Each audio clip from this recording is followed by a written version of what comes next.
Hello friends, followers and channel members, welcome to another video here in Microsoft Flight Simulator, and what a week it has been.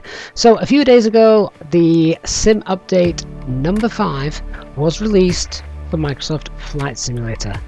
This update promised fantastic performance boosts and frame rates across the board, as well as a host of other new features as well. Sadly, however, it has not been the fairy tale that many of us were hoping for. Crash to desktops, incompatible mods, and broken real-world weather are just some of the things which this update brought to the flight sim community. We are now on Friday the 30th of July, 3 days later since this simulator update was released, and Asobo have now had to come out with a hotfix to repair the damage done by the update to the simulator.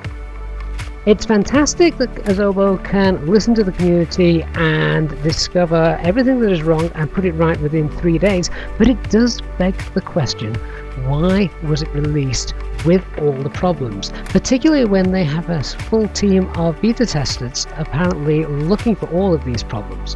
Strangely enough, some of the beta testers I spoke to told me that a lot of the problems encountered following the update weren't actually present in the versions that they were testing, so how that happened and came through into the public release, I have no idea. But it does beg the question, why didn't they just delay the release if there were going to be so many bugs? Well, we all know that the Xbox version was due to release at the same time, that on the 27th of July, and that date had already been very well advertised. So I'm just presuming here that Asobo were committed to that date and had to release the World Update 5 no matter what, so that it could become available on the Xbox. And I know that there has been speculation throughout the PC community that a lot of the graphics have sort of been dumbed down a little bit. Now, this is something that Asobo said they were certainly not going to do, but even I have to agree, looking at certain cities, buildings close up, and particularly the clouds as well, they just don't look as nice as they used to.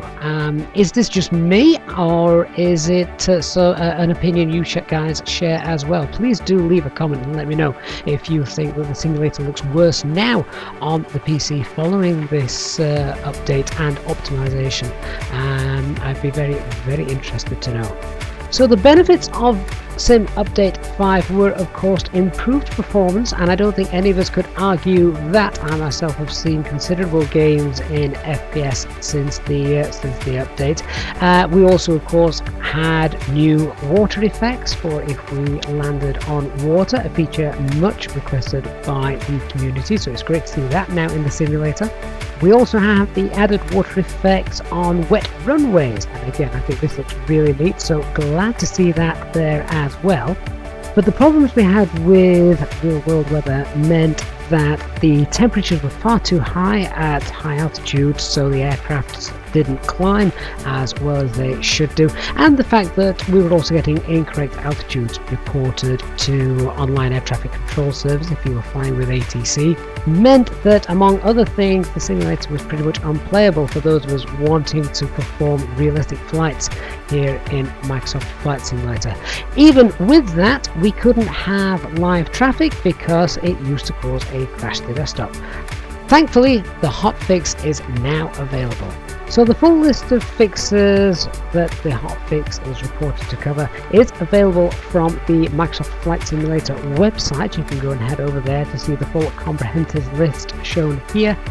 And it's available to go and download now, so if you launch the game you will get the mandatory update screen, and then this comprises of 2 small downloads, the first in the Microsoft Store, and then following this, launch the game and you will get the second one, and it is only a few kilobytes large, so it's not going to take you very long at all. This update then promises to fix the crash to desktops that were experienced by users on the world map, caused as well by AI traffic and memory leaks, peripherals also being connected as well, and the pitot pressure reading is fixed, meaning that we should be giving the correct altitude to ATC, and the high temperature real world weather fix has been implemented as well, meaning that you've got your aircraft performance back.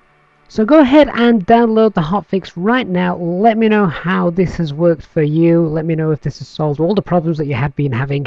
Thank you so much for watching. Please remember to hit the subscribe button and give the video a like as well. I look forward to seeing you in the next video very soon. Bye bye for now.